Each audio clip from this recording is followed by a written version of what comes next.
안녕하세요. 링고스타 윤성관입니다. 이번 시간의 주제는 스위프트입니다. 스위프트 문법에 바로 들어가기보다는 스위프트라는 언어가 만들어진 배경과 현재 사용 환경을 이해하고요. 스위프트 학습을 위한 자료를 확보하는 걸 목표로 하겠습니다. 2014년 6월에 WWDC를 통해서 공개됐고요. 세련된 문법을 가지고 있습니다. 문법이 마치 스크립트 언어처럼 생겼죠?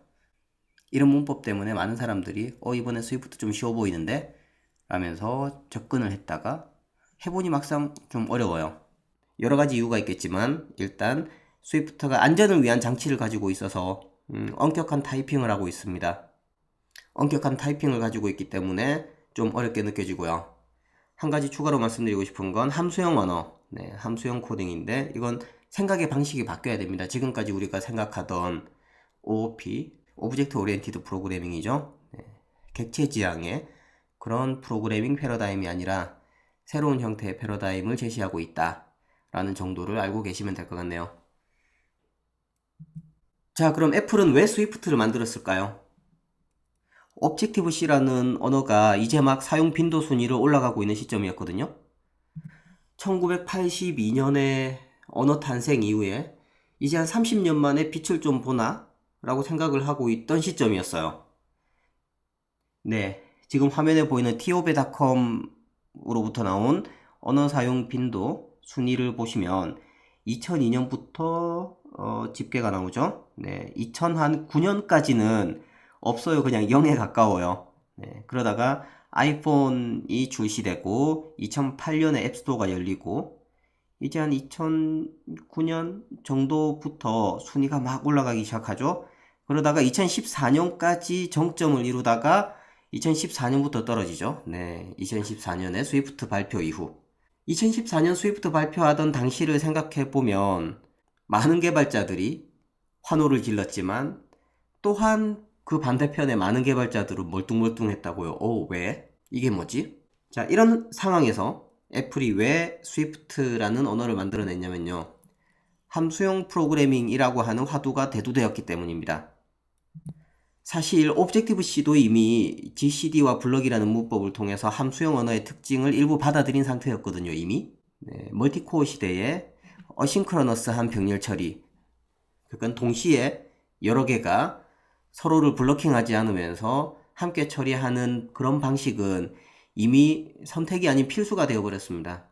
수정 가능한 상태의 공유, 하나의 메모리 번지를 여러 곳에서 참조하면서 함께 수정하는 이런 상황에 대한 위험성을 좀 이제 피해야 되지 않나, 회피해야 되지 않나 라고 하는 그런 공감대도 생성이 되었고요.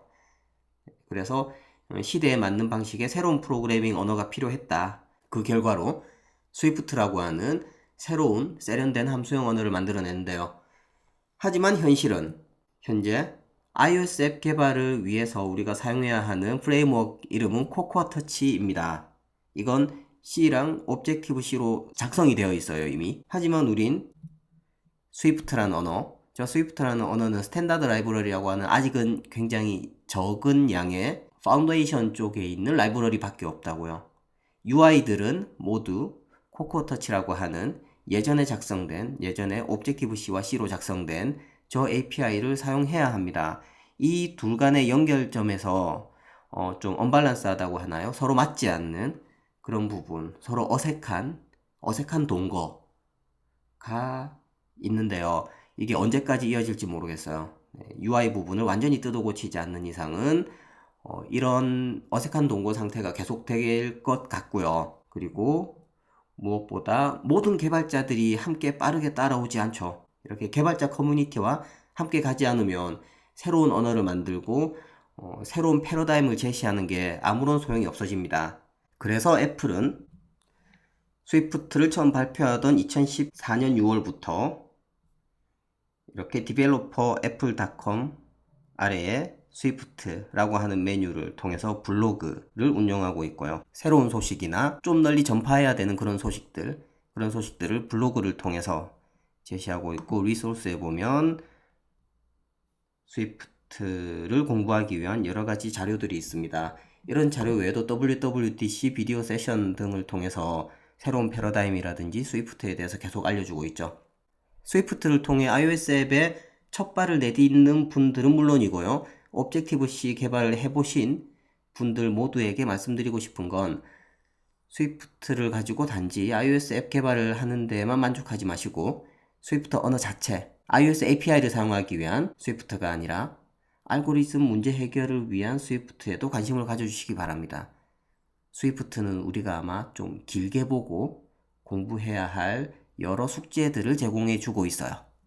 자, 이번 시간에는 스위프트라는 언어가 어떻게 해서 만들어졌는지에 대한 그 언어 탄생 배경과 사용 환경에 대해서 이야기를 했고요. 스위프트 언어의 학습을 위해서 애플의 developerapple.com/swift라고 하는 URL을 알려드렸습니다.